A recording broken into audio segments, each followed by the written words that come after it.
Hello again, everybody. Zach Attack is here with my TNA Impact Wrestling review for tonight, January the 5th, 2012. It's my first Impact review of the year.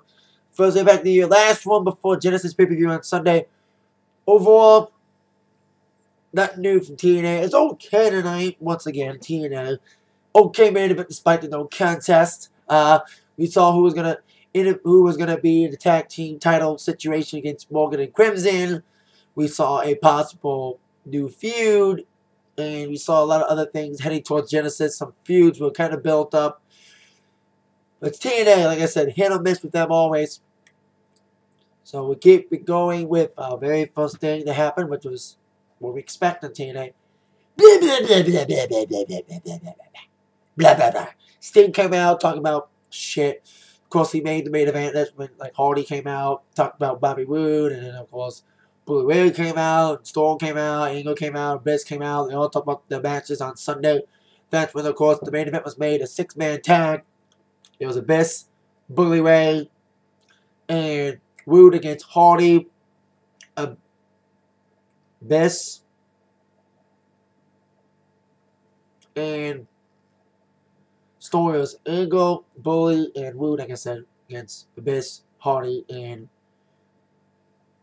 Storm. And unlike WWE's main event, all 6 men participated.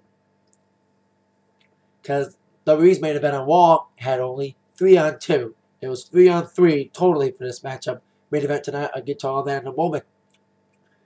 Now that the main event set, it was time for a little bit of a kind of a rehash of last week's main event, as Gail, Kim, and Mickie James got it on again. This time in tag team action. Gail Kim teamed up with Madison Rayne to defend the tag team Knockouts tag team titles against Mickie James and Tracy Brooks.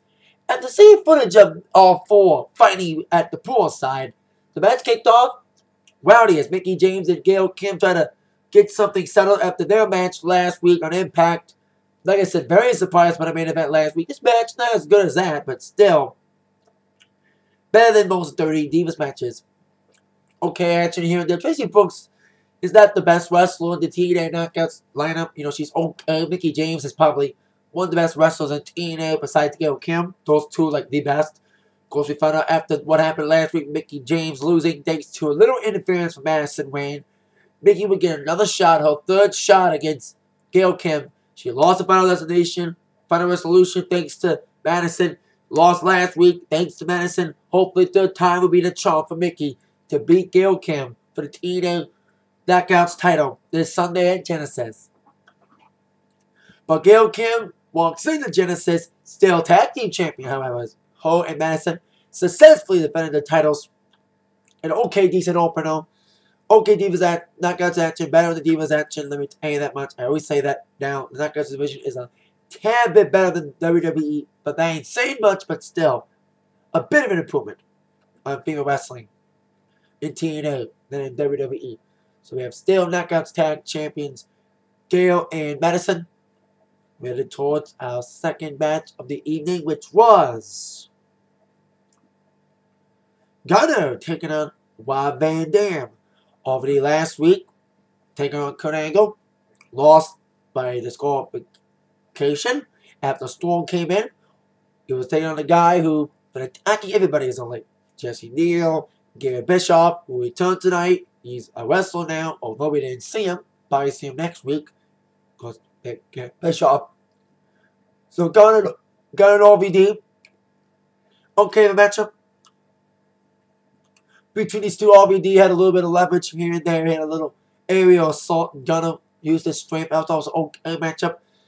Different styles. I thought it was a very interesting, grueling matchup with these two guys. But it ended up in a countdown as Gunner tried to pile drive RVD on the steps, like on the concrete, like he's done to everybody else, despite Flair being kicked out the building. It was actually, I think it was a double count out. Yes, double count out. Gunner tried to do the whole driver on the concrete, but RVD reversed it to a backdrop. But Gunner wasn't done beating the crap out of RVD.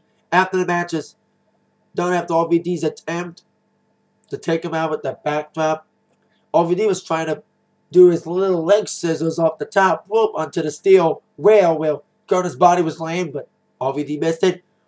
And Gunner was about to finish it off. He was going to try to pile drive again, but TNA officials came out to stop the melee from occurring. And we just found out that Gunner will get a rematch against RVD this Sunday at Genesis. We'll see if the rematch ends differently this Sunday. Then we're on to our next bit of business, which was the TNA Wildcard Tag Team Tournament Final. We're going to find out who was going to face off for the TNA Tag Team titles. Before we get to that, we had another tag team match to deal with, which was an X Division tag team match as all 4 men in the Fatal 4-Way this Sunday for the X Division Championship wrestled in a tag match as the champ, Austin Aries, AW, teamed up with Kid Cash to take on the other 2 challengers, Jesse Sorensen and Zima Iron. Well, Kid Cash and Austin Aries had decent teamwork, back and forth action.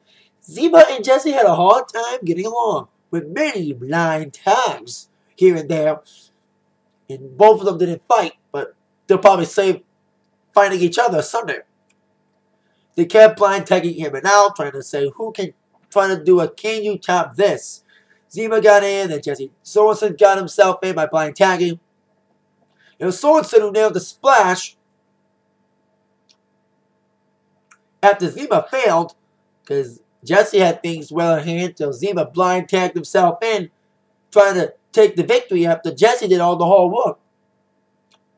Zima's cockiness got the best of him as he missed a 450 splash, but then Jesse got the job done, laying his little move on Austin Aries, 1, 2, 3, with Jesse pinning the X Division Championship to the expense of Zima Iron.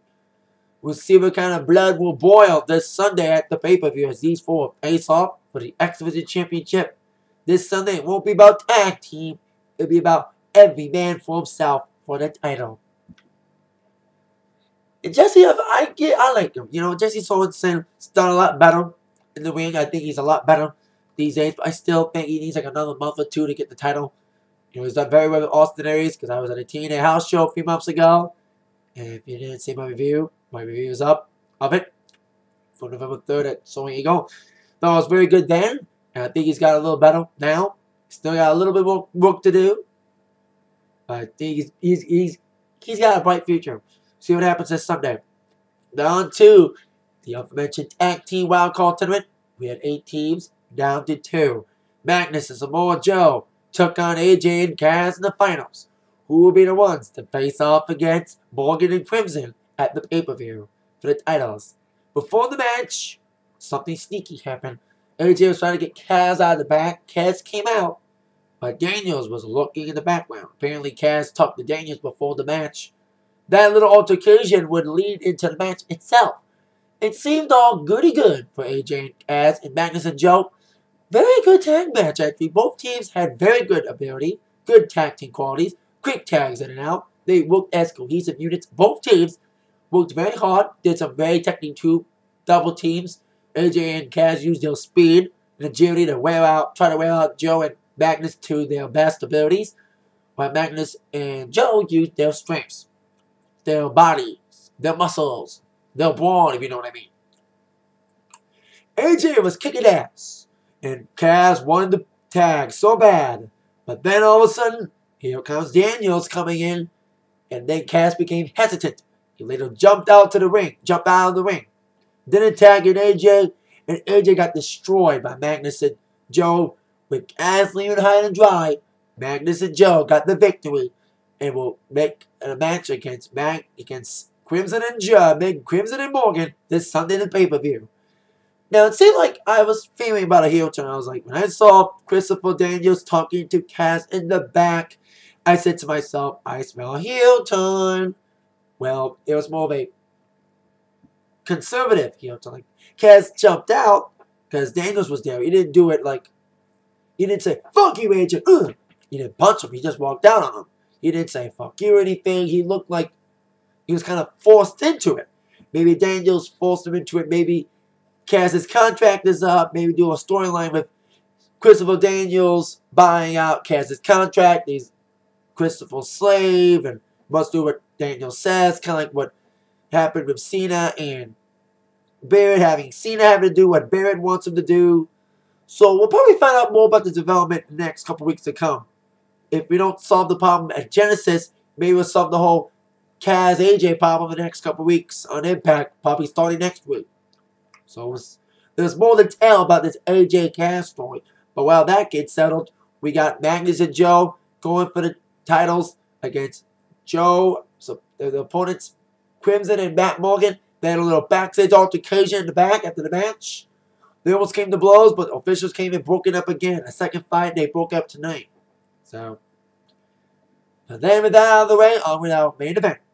As I mentioned, it was 3-on-3, not 3-on-2. WWE main event.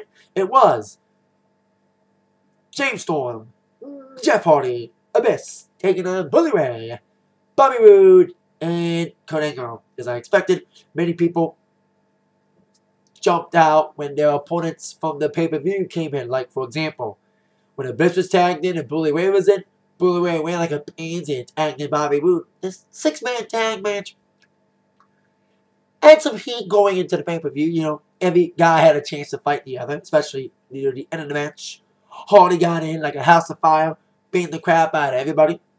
And then basically all 6 guys got in there into a big melee to end the match and end the night, with the referee throwing it out by a no contest because all 6 men were in the ring at the same time and none of them would get back in their corners after the count of 5. So this referee was thrown out, and a lot of sequence of events happened with Jeff Hardy trying to do a swanton, Bully Ray interfering. Actually, it was Bully Ray interfered. Like it was like a domino effect, like the domino effect on various points. You know what I mean? A lot of domino effect with the heels, Bobby Roode, Kurt Angle, and Bully Ray taking advantage out of everybody. Especially Kurt Angle, who super kicked the hell out of James Storm doing his own move.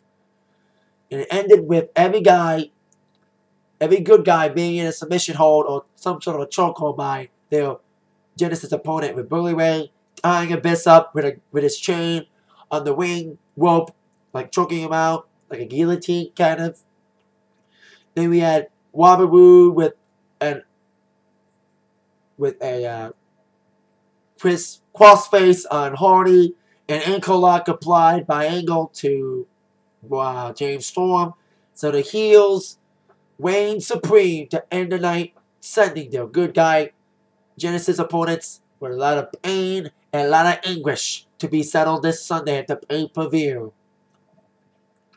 I like the domino effect to end it. Yeah, sure, disappointed about a no contest main event, but I like the domino effect of things. Like Jeff Hardy was trying to do a swanton, but Bully Ray got him. Then Storm hits Bully Ray, hits a cold breaker, and Kurt Angle super kicks Storm.